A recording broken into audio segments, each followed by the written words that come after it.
이태준 기사, 그 흉터는 어떻게 생긴 건가요? 선미경 회장의 목소리가 떨렸습니다. 태어날 때부터 있었던 것 같습니다. 저는 어릴 때 고아원에서 자랐습니다. 회장님. 회장의 얼굴이 순식간에 창백해졌습니다. 몇 살 때 고아원에 들어갔지요? 백미러로 비친 회장의 눈에는 충격이 가득했습니다. 기록상으로는 5살이었다고 합니다. 무슨 일이신가요? 회장님. 미경의 입술이 하얗게 변했습니다.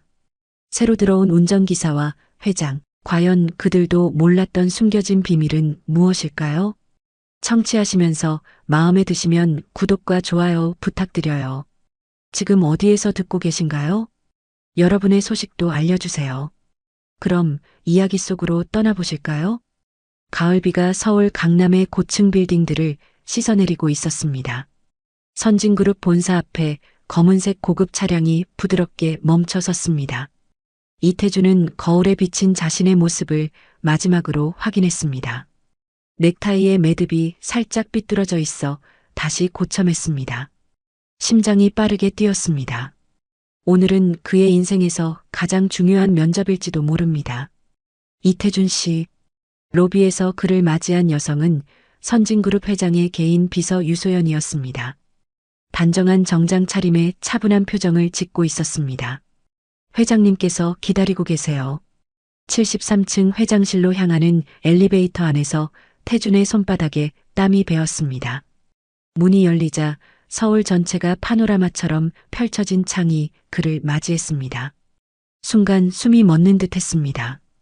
이태준 씨군요.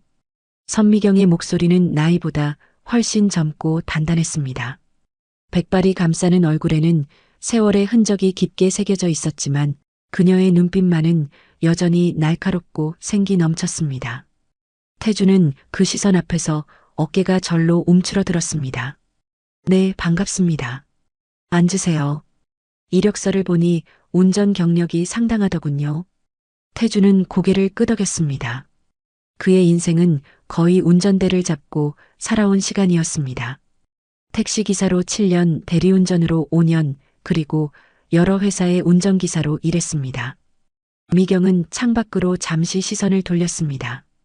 그녀의 눈에 어떤 생각이 스쳐 지나가는 듯 했습니다. 가족은요? 태준의 얼굴에 잠시 그림자가 드리웠습니다. 목에 힘이 들어가고 손가락이 살짝 떨렸습니다. 아들이 하나 있습니다. 올해 고려대학교 경영학과 2학년이에요. 미경의 표정이 한순간 부드러워졌습니다. 그녀는 서류를 내려놓고 태준을 정면으로 바라보았습니다. 아내는? 태준의 입술이 살짝 떨렸습니다. 항상 이 질문에서 마음이 아팠습니다. 아내는 아들이 5살 때 세상을 떠났습니다. 목소리가 갈라졌습니다. 16년이 지났지만 그 상처는 여전히 생생했습니다. 힘드셨겠네요. 미경의 목소리에는 진심 어린 위로가 담겨 있었습니다. 태준은 그녀의 눈에서 묘한 공감을 느꼈습니다. 그래서 혼자 아들을 키우셨군요. 네. 쉽진 않았지만 준호가 워낙 착하고 똑똑해서 큰 어려움 없이 자라줬습니다. 태준의 입가에 잔잔한 미소가 번졌습니다. 아들 얘기만 하면 항상 그랬습니다. 미경은 잠시 생각에 잠긴 듯 했습니다. 그녀의 눈가에 깊은 주름이 더 깊어졌습니다. 좋아요. 지금부터 당신은 내 전속 운전기사입니다. 급여와 복지 혜택은 회사 규정에 따라 제공될 겁니다. 성실히 일하시면 아드님 대학 생활에도 도움이 될 거예요. 태준의 눈이 반짝였습니다. 이렇게 쉽게 채용될 거라고는 생각도 못했습니다. 가슴속에서 기대와 안도감이 조심스럽게 피어올랐습니다. 일주일 후 태준은 본격적으로 미경의 운전기사 생활을 시작했습니다. 매일 아침 7시에 그녀의 자택에서 픽업해 밤늦게까지 모셔야 했습니다. 73세의 나이가 무색할 만큼 미경은 하루 종일 회의와 약속으로 바쁜 일정을 소화했습니다. 그날은 유난히 비가 많이 내렸습니다. 창문을 두드리는 빗소리가 마치 작은 드럼 소리 같았습니다. 태준은 선진그룹 본사 지하주차장에 차를 세우고 잠시 휴식을 취했습니다. 비에 젖은 셔츠가 불편해 목을 조금 풀었습니다. 백미러로 자신의 모습을 확인하던 그때였습니다. 뒷문이 열리고 미경이 들어왔습니다. 그녀의 시선이 백미러에 비친 태준의 목덜미에 멈췄습니다. 그곳에는 작은 반원형 흉터가 선명했습니다. 미경의 얼굴이 순식간에 창백해졌습니다. 손에 들고 있던 서류가 바닥으로 떨어졌고 그녀의 눈에는 믿을 수 없다는 표정이 가득했습니다. 마치 유령이라도 본 듯한 충격이었습니다. 괜찮으세요, 회장님? 태준이 놀라 고개를 돌렸습니다. 그 흉터는 어떻게 생긴 건가요? 미경의 목소리가 떨렸습니다.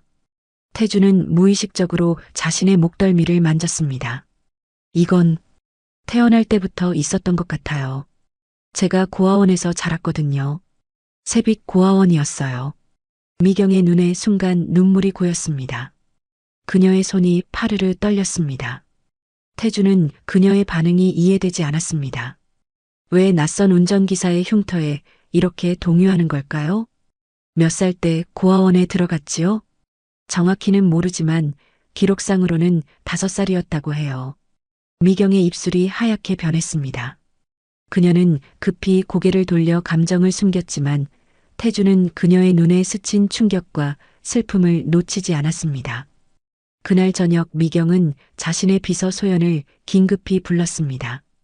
창밖으로 여전히 비가 내리고 있었습니다. 이태준에 대해 모든 것을 조사해요.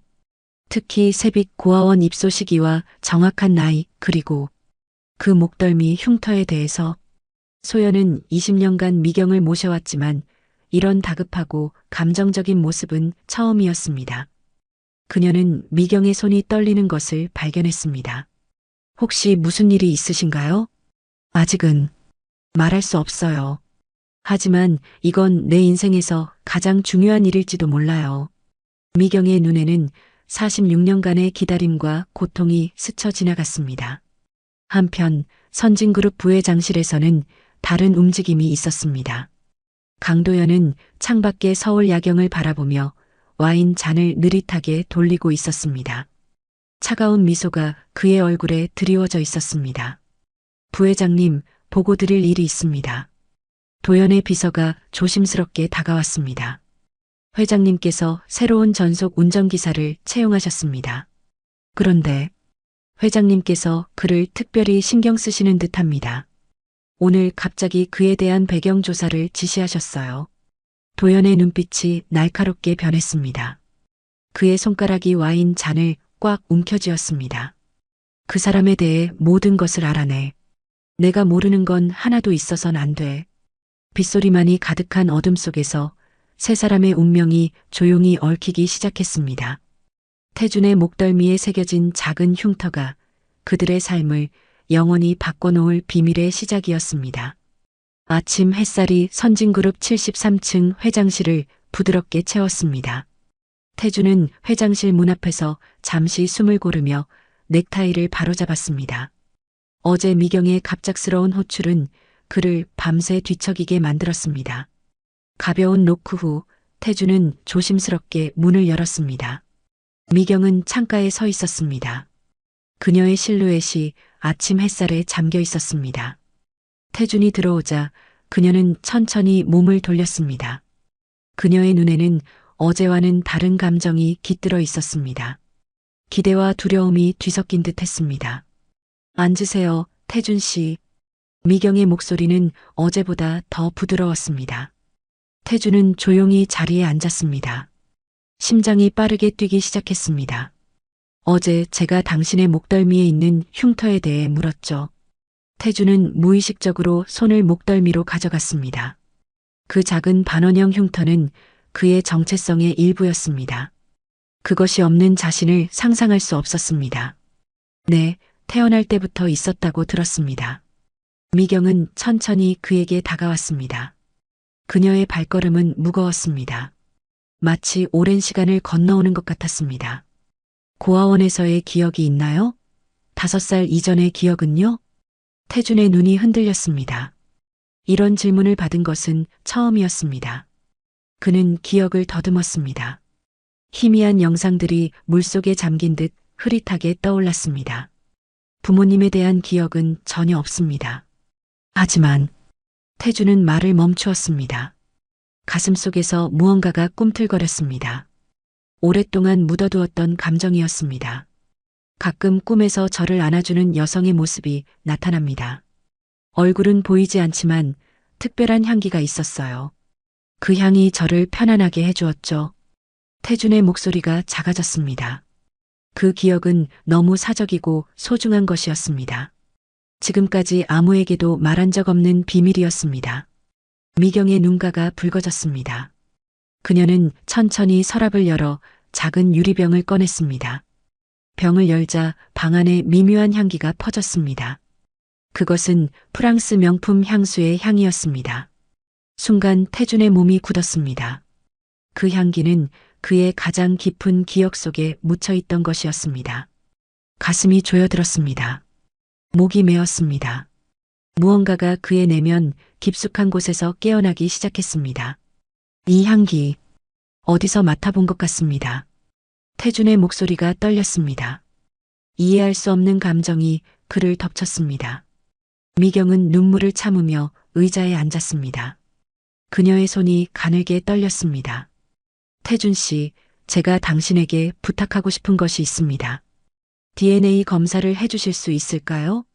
태준은 놀라 고개를 들었습니다. 예상치 못한 질문에 당황스러움이 밀려왔습니다. 왜 갑자기 DNA 검사를 하자는 건지 이해할 수 없었습니다. 그러나 미경의 눈에서 읽은 간절함에 그는 거절할 수 없었습니다. 네, 괜찮습니다.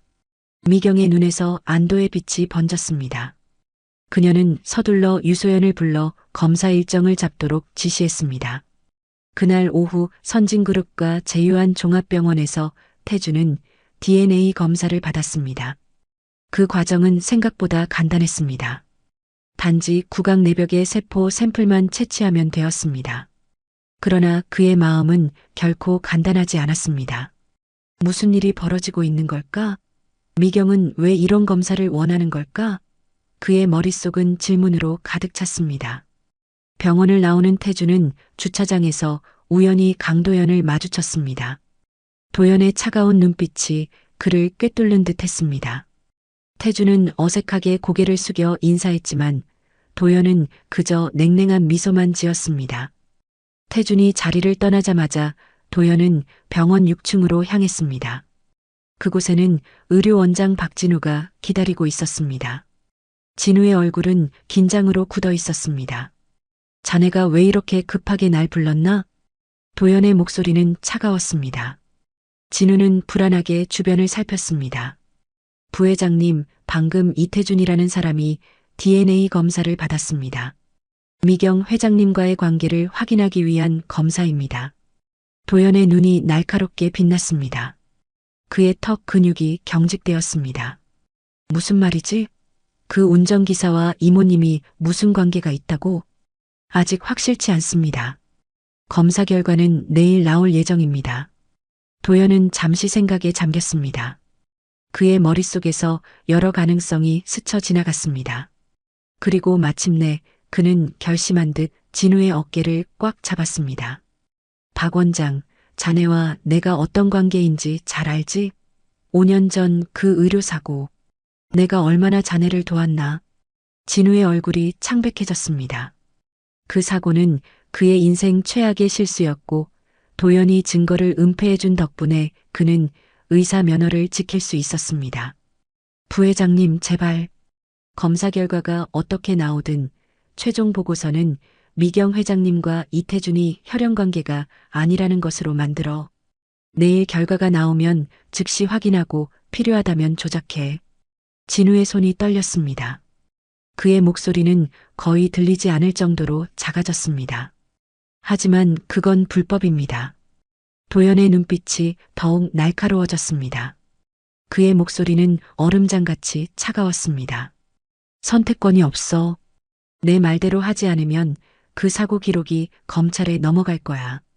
진우의 어깨가 축 처졌습니다. 그는 천천히 고개를 끄덕였습니다. 선진 가문이 오랜 가정부 오해숙은 미경의 집무실 창문을 닫고 있었습니다. 60세의 나이에도 불구하고 그녀의 손길은 여전히 부지런했습니다. 문득 그녀는 태준이 미경의 집무실로 들어오는 모습을 보았습니다. 해숙은 태준의 눈매가 미경과 놀랍도록 닮았다는 사실에 가슴이 떨렸습니다. 그녀는 46년 전 미경이 아이를 낳았다는 비밀을 아는 몇 안 되는 사람 중 하나였습니다. 다음 날 진우는 떨리는 손으로 DNA 검사 결과를 확인했습니다. 그의 눈이 커졌습니다. 결과는 분명했습니다. 태준과 미경은 99.9% 확률로 모자 관계였습니다. 진우는 깊은 한숨을 내쉬었습니다. 그는 원본 결과를 보관한 뒤 새로운 가짜 보고서를 작성했습니다. 가짜 보고서에는 두 사람의 혈연 관계가 부정되어 있었습니다. 며칠 후 태준은 다시 미경의 집무실로 불려갔습니다. 그의 심장은 불안하게 뛰었습니다. 미경의 표정은 깊은 실망과 의구심으로 가득했습니다. 검사 결과가 나왔습니다. 미경의 목소리는 무거웠습니다. 그녀는 천천히 서류 한 장을 테이블 위에 올려놓았습니다. 우리는 혈연 관계가 아니라고 나왔습니다. 태준은 혼란스러웠습니다. 그는 미경과 자신 사이에 어떤 관계가 있을 거라고 기대한 적이 없었습니다. 그러나 미경의 깊은 실망감에 그 역시 설명할 수 없는 허전함을 느꼈습니다. 미경은 서류를 바라보며 눈물을 참았습니다. 그녀의 손가락이 종이를 꽉 쥐었다가 놓았습니다. 눈가에 주름이 깊게 패였습니다. 모든 정황이 일치하는데 어떻게 이런 결과가. 태준 씨의 목덜미 흉터, 고아원 입소 시기, 나이, 그리고 그 향수에 대한 반응까지. 미경의 목소리가 떨렸습니다. 46년간의 기다림과 희망이 한순간에 무너진 듯 했습니다. 태준은 그녀의 슬픔에 어떤 말도 할 수 없었습니다. 그날 밤 해숙은 선진그룹 본사 복도를 청소하고 있었습니다. 그때 도연의 사무실 근처를 지나가다 낮은 목소리가 들려왔습니다. 그녀는 무의식적으로 발걸음을 멈추었습니다. 모든 준비는 끝났습니다. DNA 검사 결과는 완벽하게 조작됐고 이제 누구도 그들이 모자지간이라는 사실을 알 수 없을 겁니다. 진우의 목소리였습니다. 해숙의 심장이 멈추는 듯 했습니다. 그녀는 숨을 죽인 채 더 가까이 다가갔습니다. 좋아. 이제 다음 단계로 가자. 미경 이모의 약에 문제가 생기도록 해야 해. 도연의 차가운 목소리가 복도에 울렸습니다. 해숙의 얼굴이 창백해졌습니다. 그녀는 급히 몸을 숨겼습니다. 이 끔찍한 비밀을 누구에게 알려야 할까요? 그녀는 망설임 끝에 태준에게 알리기로 결심했습니다.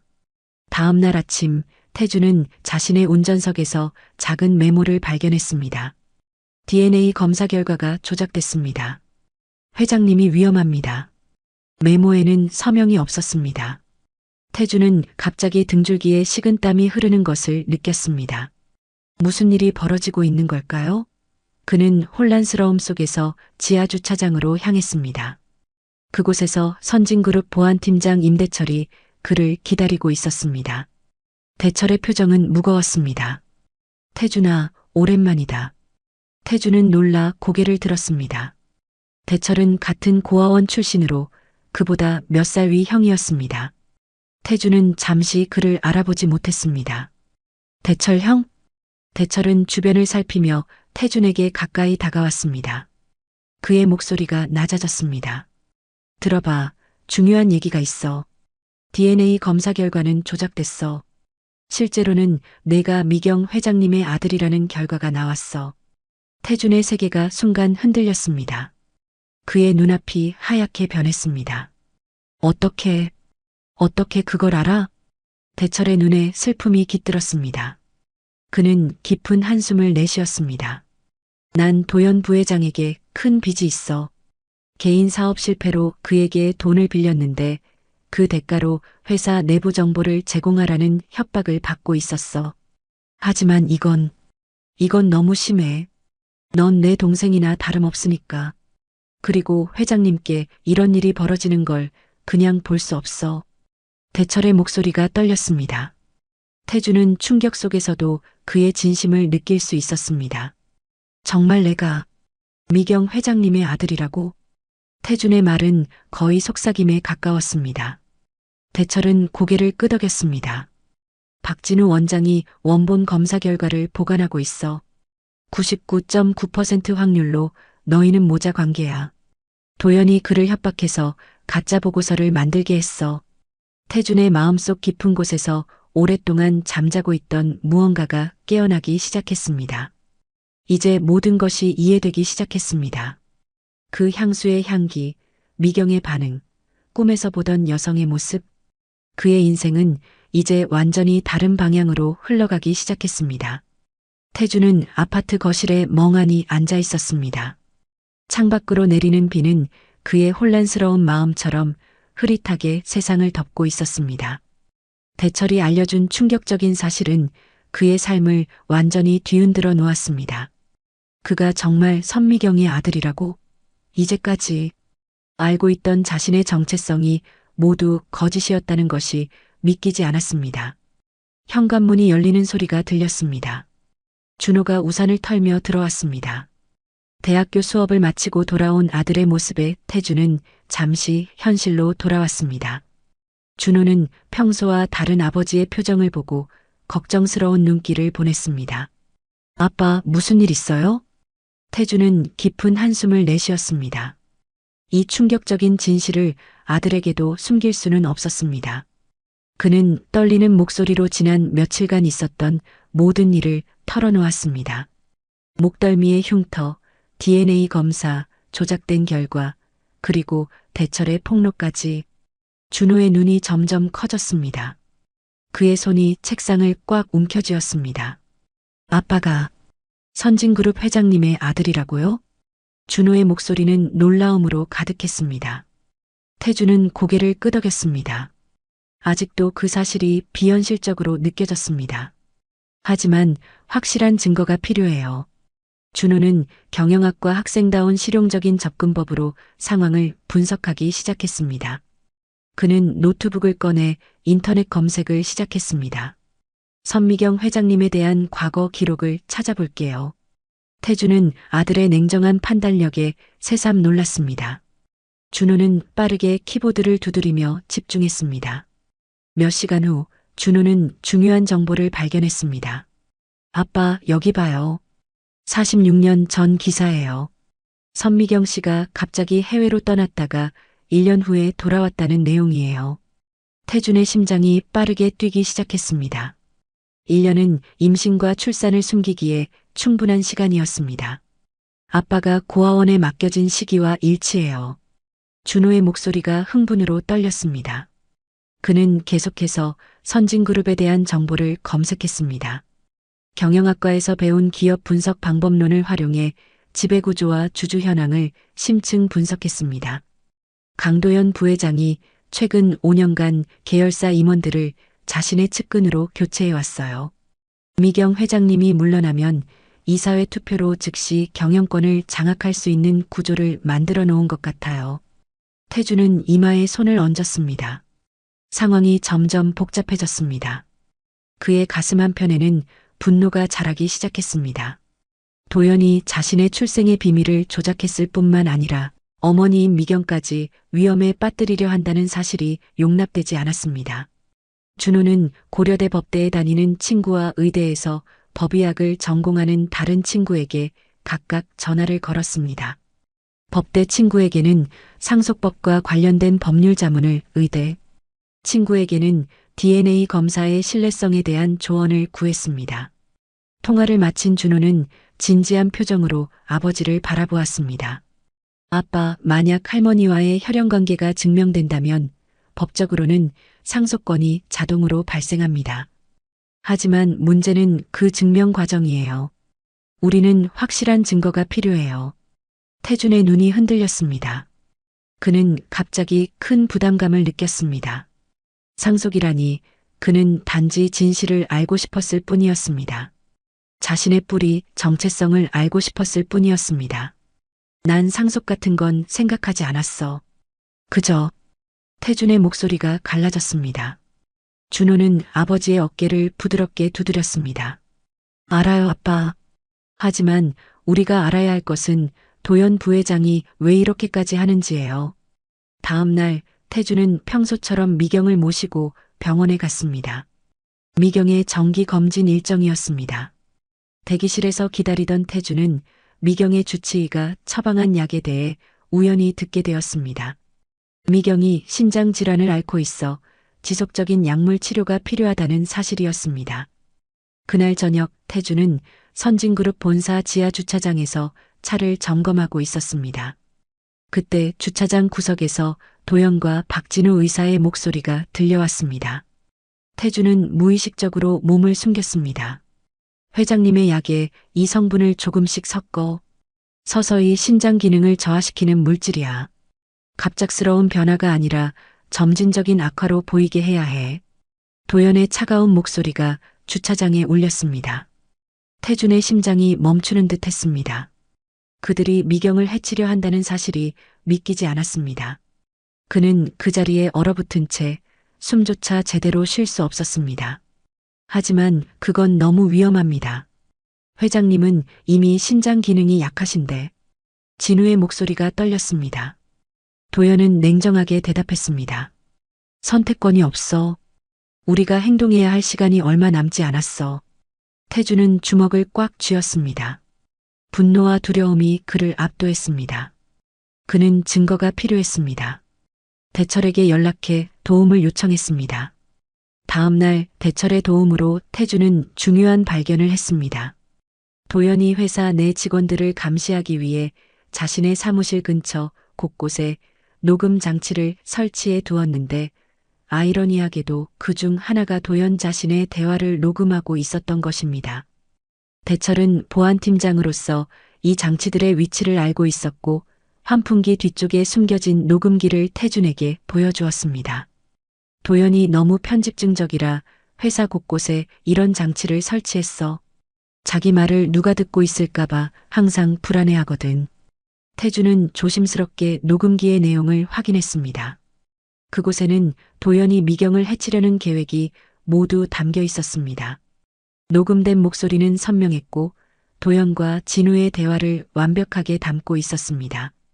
태준은 해숙의 도움으로 미경의 비서 유소연과 비밀리에 만났습니다.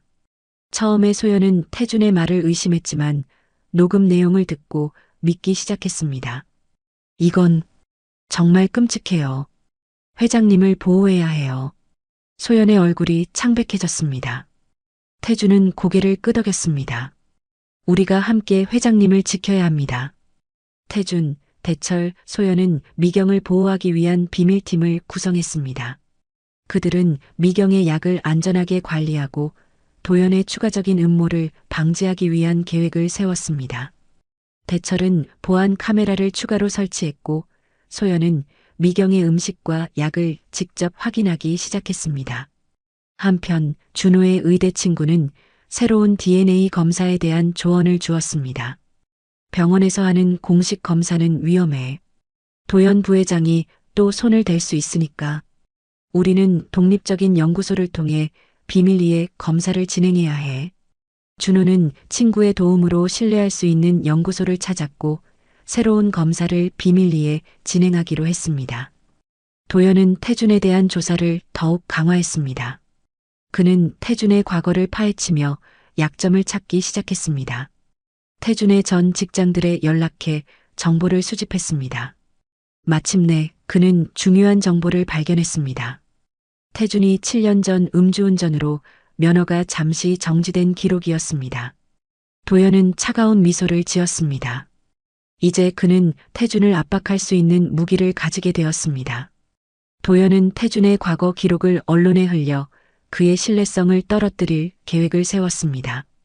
태준은 점점 더 강한 압박감을 느꼈습니다. 한편으로는 자신의 정체성에 대한 혼란, 다른 한편으로는 미경을 보호해야 한다는 책임감이 그를 짓눌렀습니다. 하지만 그의 마음 깊은 곳에서는 이상하게도 평온함이 자라고 있었습니다. 마치 오랫동안 헤매던 미로에서 마침내 출구를 발견한 것 같은 느낌이었습니다. 그날 밤 태준은 준호와 함께 창가에 앉아 밤하늘을 바라보았습니다. 별들이 서울의 불빛 사이로 희미하게 빛나고 있었습니다. 아빠, 우리가 이길 수 있을까요? 준호의 목소리는 작았습니다. 태주는 아들의 어깨를 감싸 안았습니다. 반드시 이길 거야. 진실은 언제나 빛을 발하니까. 태준의 눈에는 결연한 의지가 빛났습니다. 그의 인생은 46년 동안 거짓 위에 세워져 있었지만 이제 그는 진실을 찾아 나설 준비가 되어 있었습니다. 그리고 그 진실이 자신과 미경, 그리고 준호에게 새로운 시작을 가져다 줄 것이라고 믿었습니다. 아침 햇살이 연구소 창문을 통해 쏟아져 들어왔습니다. 태주는 긴장된 표정으로 결과지를 바라보고 있었습니다. 준호가 찾아준 독립연구소에서 진행한 DNA 검사 결과가 마침내 나온 것입니다. 태준의 손이 미세하게 떨렸습니다. 이 종이 한 장이 그의 인생을 완전히 바꿀 수도 있다는 생각에 숨이 막혔습니다. 99.9999% 일치. 태준의 목소리가 작게 떨렸습니다. 결과는 명확했습니다. 그는 정말로 선미경의 아들이었습니다. 가슴 깊은 곳에서 복잡한 감정이 솟아올랐습니다. 안도, 혼란, 슬픔, 그리고 이상한 기쁨까지. 46년간 자신의 뿌리를 모르고 살아온 세월이 주마등처럼 스쳐 지나갔습니다. 준호가 아버지의 어깨를 조용히 잡았습니다. 그의 눈에는 묵직한 지지와 위로가 담겨 있었습니다. 이제 할머니께 알려야 해요. 태주는 천천히 고개를 끄덕였습니다. 용기를 내야 할 시간이었습니다. 그날 오후 태주는 미경의 집무실을 찾았습니다. 그는 조심스럽게 문을 두드렸습니다. 미경의 차분한 목소리가 들려왔습니다. 들어오세요. 태주는 심호흡을 한 후 문을 열었습니다. 미경은 창가에 서 있었습니다. 73세의 나이에도 그녀의 뒷모습은 당당하고 우아했습니다. 태주는 자신의 모습이 미경과 닮았다는 것을 새삼 느꼈습니다. 같은 눈매, 비슷한 자세, 그리고 목덜미의 흉터까지. 회장님, 드릴 말씀이 있습니다. 미경이 천천히 몸을 돌렸습니다. 그녀의 눈에는 이미 무언가를 알고 있다는 듯한 빛이 있었습니다. 최근 며칠 사이 그녀의 안색이 더욱 창백해진 것이 태준의 눈에 들어왔습니다. 몇 주 전부터 미경의 건강이 서서히 나빠지고 있었습니다. 처음에는 단순한 피로로 생각했지만 이제는 분명 도연의 약물 조작이 영향을 미치고 있다는 확신이 들었습니다. 무슨 일인가요, 태준 씨? 태준은 떨리는 손으로 DNA 검사 결과를 내밀었습니다. 미경의 시선이 종이에 고정되었습니다. 그녀의 손이 살짝 떨렸습니다. 저는 회장님의 아들입니다. 태준의 목소리는 차분했지만 그 안에는 46년간의 기다림과 상처가 묻어 있었습니다. 미경의 눈에 눈물이 고였습니다. 그녀는 천천히 종이를 받아들었습니다. 그리고 한참 동안 결과를 바라보았습니다. 알고 있었어요. 내 마음은 이미 알고 있었어요. 미경의 목소리가 떨렸습니다. 수십 년간 굳게 닫아두었던 감정의 문이 열리고 있었습니다. 그녀는 천천히 태준에게 다가와 그의 얼굴을 조심스럽게 만졌습니다. 주름진 손가락이 태준의 눈가를 따라 내려갔습니다. 너의 눈은 정말 너의 아버지를 닮았구나. 태준의 눈가가 뜨거워졌습니다. 그동안 한 번도 자신의 아버지에 대해 들어본 적이 없었습니다. 그의 가슴 속에서 새로운 궁금증이 피어났습니다. 미경은 천천히 소파에 앉았습니다. 그녀의 표정에는 오랜 세월의 슬픔과 후회가 깃들어 있었습니다. 1979년 내가 27살 때였어. 회사 직원이었던 이상훈을 사랑했지만 선진가 어른들은 강하게 반대했어. 그는 평범한 직원이었고 나는 선진그룹 창업주의 딸이었으니. 미경의 목소리가 갈라졌습니다. 오래된 기억을 더듬는 그녀의 눈빛이 흐려졌습니다. 상우는 나를 설득했어. 아이를 낳은 후 다시 만나자고. 하지만 내가 너를 출산하고 얼마 지나지 않아 그는 교통사고로 세상을 떠났어. 태준의 심장이 무겁게 가라앉았습니다. 자신의 아버지는 이미 이 세상에 없었습니다. 한 번도 만나보지 못한 아버지의 존재가 순간 더욱 선명하게 다가왔습니다. 가문의 압력과 당시 사회적 편견 속에서 내가 너를 5살까지 키웠지만 결국 고아원에 맡길 수밖에 없었어. 그 후로 계속 너를 찾으려 했지만 미경의 눈물이 하나둘 떨어졌습니다. 태주는 말없이 그녀의 손을 잡았습니다. 서로에게 주어진 시간이 너무 늦게 찾아왔다는 안타까움이 두 사람 사이를 가득 채웠습니다. 그때 갑자기 문이 열리고 도연이 들어왔습니다. 그는 미경과 태준이 손을 잡고 있는 모습을 보고 굳어졌습니다. 그의 눈에 순간 분노와 두려움이 스쳤습니다. 이모, 무슨 일이시죠? 이 사람과 무슨 얘기를 하고 계신 겁니까? 도연의 목소리는 차갑고 날카로웠습니다. 미경은 천천히 일어섰습니다. 그녀의 표정에는 더 이상 주저함이 없었습니다. 도연아, 이태준은 내 아들이란다. DNA 검사 결과가 나왔어. 도연의 얼굴이 창백해졌습니다. 그는 잠시 말을 잇지 못했습니다. 그러나 곧 냉정함을 되찾고 비웃듯 말했습니다. 그게 무슨 말씀이세요? 지난번 검사에서는 혈연 관계가 아니라고 나오지 않았습니까? 미경은 태준에게서 받은 결과지를 내밀었습니다. 내가 박진우를 시켜 결과를 조작했다는 것도 알고 있다. 도연의 눈이 커졌습니다. 어떻게 그것을 알았을까? 그의 머릿속이 혼란스러웠습니다. 그러나 도연은 쉽게 물러서지 않았습니다. 그 결과는 믿을 수 없습니다. 누가 조작한 것일 수도 있고요. 이모, 이 사람은 분명 이모의 약점을 이용하려는 겁니다. 태주는 조용히 일어났습니다. 그는 도연을 똑바로 바라보았습니다. 나는 상속 같은 건 바라지 않습니다. 단지 진실을 알고 싶었을 뿐입니다. 도연은 비웃었습니다. 그러나 그의 눈빛에는 불안함이 묻어 있었습니다. 그럼 왜 지금 이 타이밍에 나타났지? 회장님의 건강이 좋지 않을 때 미경이 갑자기 가슴을 움켜쥐었습니다. 그녀의 얼굴이 창백해졌습니다. 태준이 급히 그녀를 부축했습니다. 회장님 괜찮으세요? 미경의 호흡이 가빠졌습니다. 그녀는 간신히 말했습니다. 약, 내 약. 태준은 서둘러 미경의 가방에서 약을 꺼냈습니다. 그러나 도연이 먼저 약병을 낚아채 미경에게 건넸습니다. 태준은 순간 경계심이 올라왔습니다. 그 약이 도연에 의해 조작되었을지도 모른다는 생각이 스쳤습니다. 잠시만요. 태준이 도연의 손을 막았습니다. 두 사람의 눈빛이 팽팽하게 맞부딪혔습니다. 왜? 이모가 지금 약이 필요하신데. 도연의 목소리가 위험하게 낮아졌습니다. 태준은 주머니에서 자신이 보관하고 있던 미경의 예비약을 꺼냈습니다. 이것은 대철, 소영과 함께 미경을 보호하기 위해 준비한 것이었습니다. 그들은 도연의 계획을 알아내고 난 후 미경의 약을 안전하게 보관하기 위해 교대로 약을 관리하고 있었습니다. 소연이 미경의 주치의에게 직접 받아온 약이었고 대철이 보안 카메라를 통해 아무도 접근하지 않았음을 확인한 것이었습니다. 회장님, 이 약을 드세요. 미경은 혼란스러운 눈빛으로 두 사람을 번갈아 보았습니다. 그러나 태준의 진지한 표정에 그의 약을 받아먹었습니다. 잠시 후 그녀의 호흡이 안정되기 시작했습니다. 도연은 분노와 두려움이 뒤섞인 눈빛으로 태준을 노려보았습니다. 그의 계획이 무너지고 있었습니다.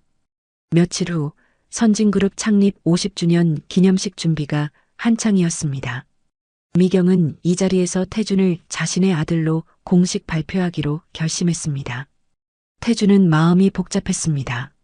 그는 단지 자신의 뿌리를 찾고 싶었을 뿐인데 이제 재벌 가문의 상속자라는 위치에 서게 될 것이었습니다. 준호는 아버지의 걱정을 눈치챘습니다. 그는 아버지에게 다가가 어깨를 두드렸습니다. 아빠, 괜찮아요. 우리는 변하지 않을 거예요. 단지 진실이 밝혀졌을 뿐이니까요. 태준은 아들을 바라보며 미소 지었습니다. 준호의 말이 큰 위안이 되었습니다. 미경의 건강은 지난 몇 주간 눈에 띄게 나빠지고 있었습니다. 평소보다 쉽게 피로해하고 안색이 좋지 않았으며 때로는 갑작스러운 어지럼증을 호소하기도 했습니다. 태주는 물론 대철과 소연도 이 상황을 예의주시하고 있었습니다. 그들은 도연이 미경의 약을 완전히 조작하지 못하도록 최선을 다했지만 이미 상당 기간 도연의 계략에 노출되었던 미경의 건강은 점점 악화되고 있었습니다. 그리고 기념식 전날 밤 미경에게서 급한 전화가 왔습니다. 그녀가 갑자기 건강이 급격히 악화되어 병원에 실려갔다는 소식이었습니다.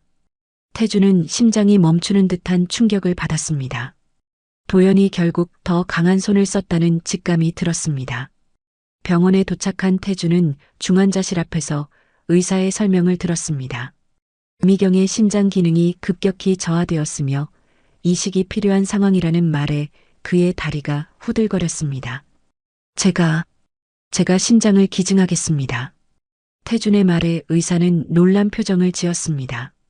기증자와 수혜자의 조직 적합성 검사가 필요하다는 설명을 들으며 태준은 강한 결의를 다졌습니다. 이제 그는 46년 만에 찾은 어머니를 지키기 위해 무엇이든 할 준비가 되어 있었습니다. 의사는 태준에게 조직 적합성 검사에 대해 자세히 설명했습니다. 혈연관계가 있다고 해서 반드시 조직 적합성이 높은 것은 아닙니다. 하지만 모자 관계라면 적합할 확률이 높아집니다. 검사 후에 결과를 알려드리겠습니다. 태주는 고개를 끄덕였습니다. 그의 눈에는 흔들림 없는 결의가 담겨 있었습니다. 비록 그들이 46년이라는 긴 시간을 떨어져 있었지만 이제 그는 어머니를 위해 자신의 일부를 내어줄 준비가 되어 있었습니다. 그것이 아들로서 할 수 있는 가장 소중한 선물이라고 생각했습니다.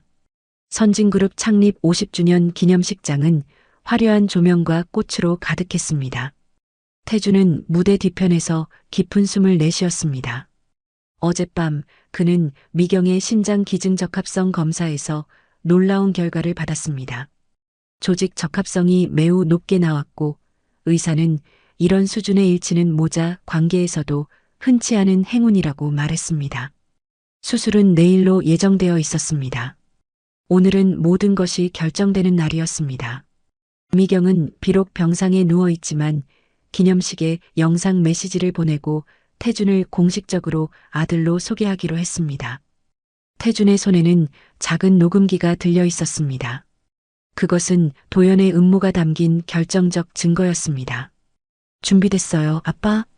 준호가 다가와 태준의 어깨를 두드렸습니다. 젊은 얼굴에 진지함이 서려 있었습니다. 태준은 미소 지으며 고개를 끄덕였습니다. 가슴속에서 따뜻한 자부심이 피어올랐습니다. 아들이 이렇게 훌륭하게 자라준 것이 그의 인생 최고의 성취였습니다. 태준이 무대에 올랐을 때 회장실 긴급 전화가 울렸다는 소식이 들려왔습니다. 미경의 상태가 갑자기 악화되었다는 소식이었습니다. 태준의 심장이 얼어붙었습니다. 그는 본능적으로 도연을 찾았습니다. 하지만 도연은 어디에도 보이지 않았습니다. 태준은 결단을 내렸습니다. 지금 진실을 밝혀야 했습니다. 그는 마이크 앞에 섰습니다. 수백 명의 관계자와 기자들이 그를 주시했습니다.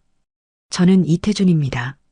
선미경 회장님의 아들입니다. 회장의 놀라움의 물결이 일었습니다. 수군거림이 파도처럼 퍼져나갔습니다. 46년 전 회장님은 저를 낳으셨지만 여러 사정으로 고아원에 맡기셨습니다. 우리는 최근에야 서로를 찾았습니다. 태주는 목덜미의 흉터를 보여주었습니다. 그리고 DNA 검사 결과를 화면에 띄웠습니다. 자신의 이야기를 차분히 전하는 동안 그의 목소리는 점점 더 단단해졌습니다. 그러나 누군가는 이 진실이 밝혀지는 것을 원치 않았습니다. 그리고 회장님의 건강을 해치려 했습니다. 태주는 녹음기를 작동시켰습니다. 도연과 박진우의 대화가 선명하게 흘러나왔습니다. DNA 검사 결과를 조작하고 미경의 약에 유해 물질을 섞는 계획이 담긴 대화였습니다. 회장은 충격에 휩싸였습니다. 그때 뒷문이 요란하게 열리고 도연이 들어섰습니다. 그의 얼굴은 분노로 일그러져 있었습니다. 도연은 곧장 무대를 향해 달려왔습니다. 거짓말쟁이, 당신은 사기꾼이야. 도연의 목소리는 히스테리컬하게 울렸습니다. 그는 태준을 향해 달려들었고 둘은 무대 위에서 격렬하게 몸싸움을 벌였습니다. 혼란 속에서 무대 옆 유리 장식이 무너졌고 태준은 날카로운 유리 파편에 팔을 베었습니다. 순식간에 피가 흘러내렸습니다. 보안 요원들이 달려와 도연을 제압했습니다. 태준은 상처를 움켜쥐고 비틀거렸습니다.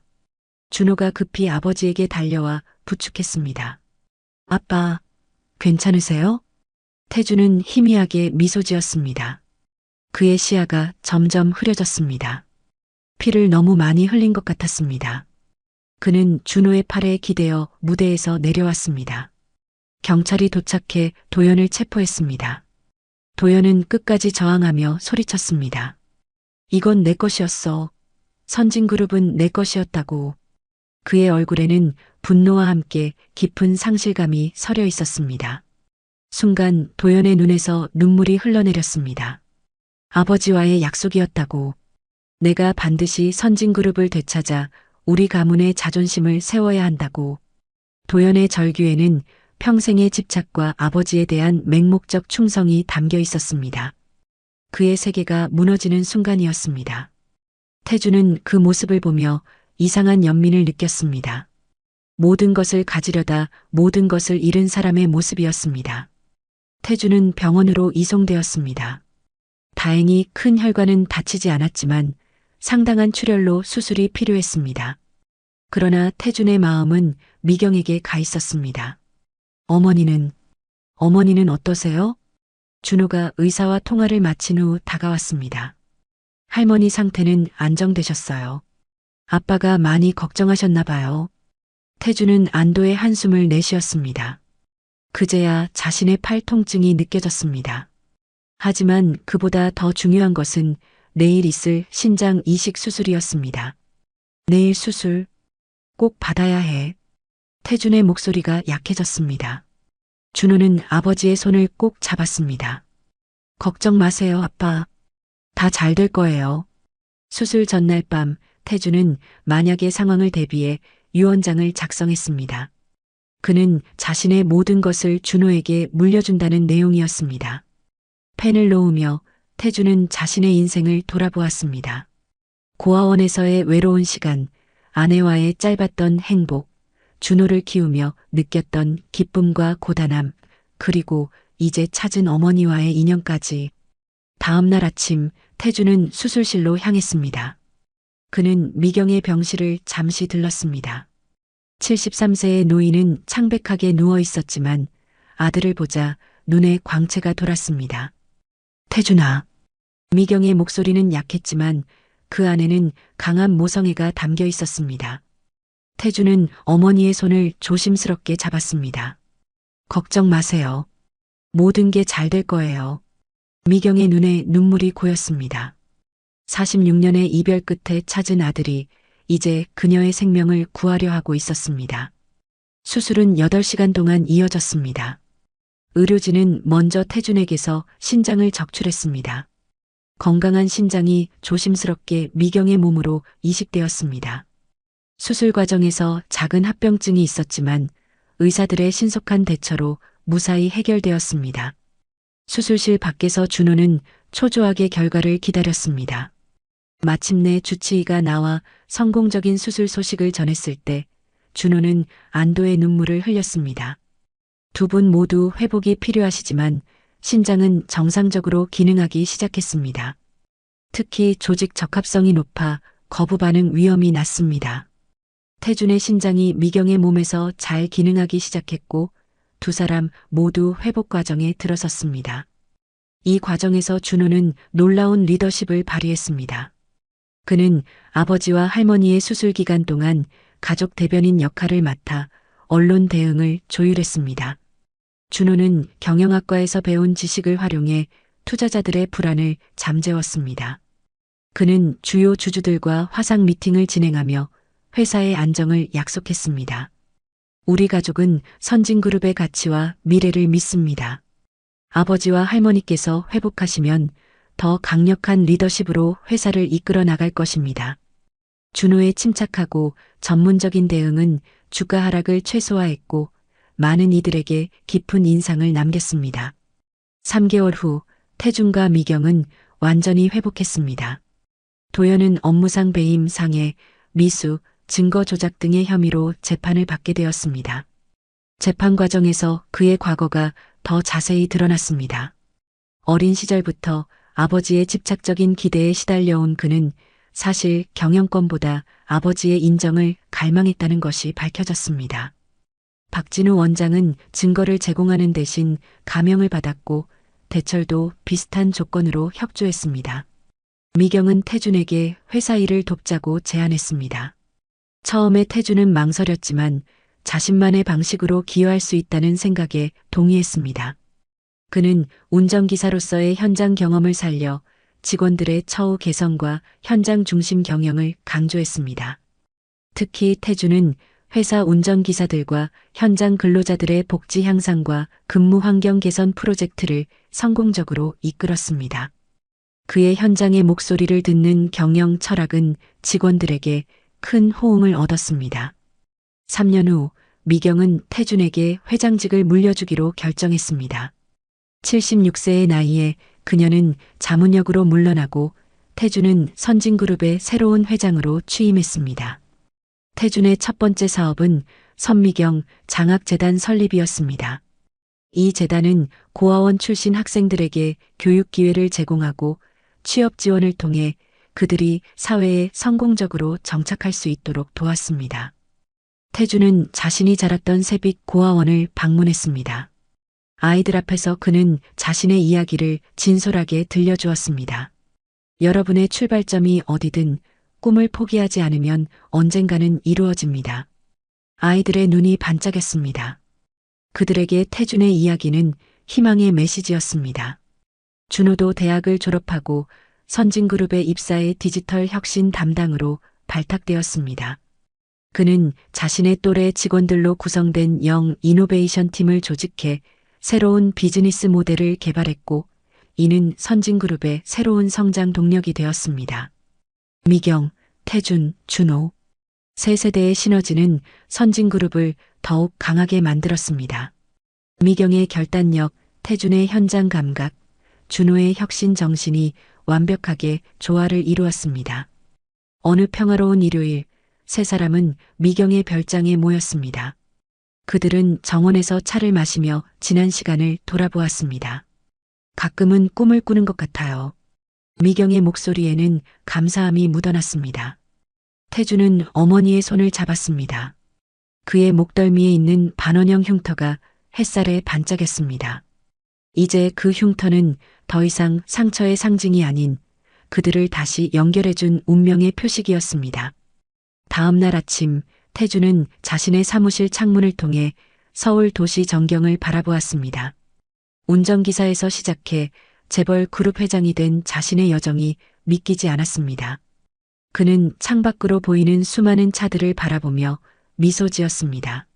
모든 사람이 자신의 목적지를 향해 가는 여정에서 운전대를 잡을 기회를 가져야 한다. 그것이 태준의 새로운 신념이 되었습니다. 과거의 상처를 딛고 그는 이제 더 많은 사람들에게 희망을 전하는 삶을 살기로 결심했습니다. 오늘의 이야기는 어떠셨나요? 귀중한 시간 함께 해주셔서 감사합니다. 행복 가득 건강한 하루 되세요.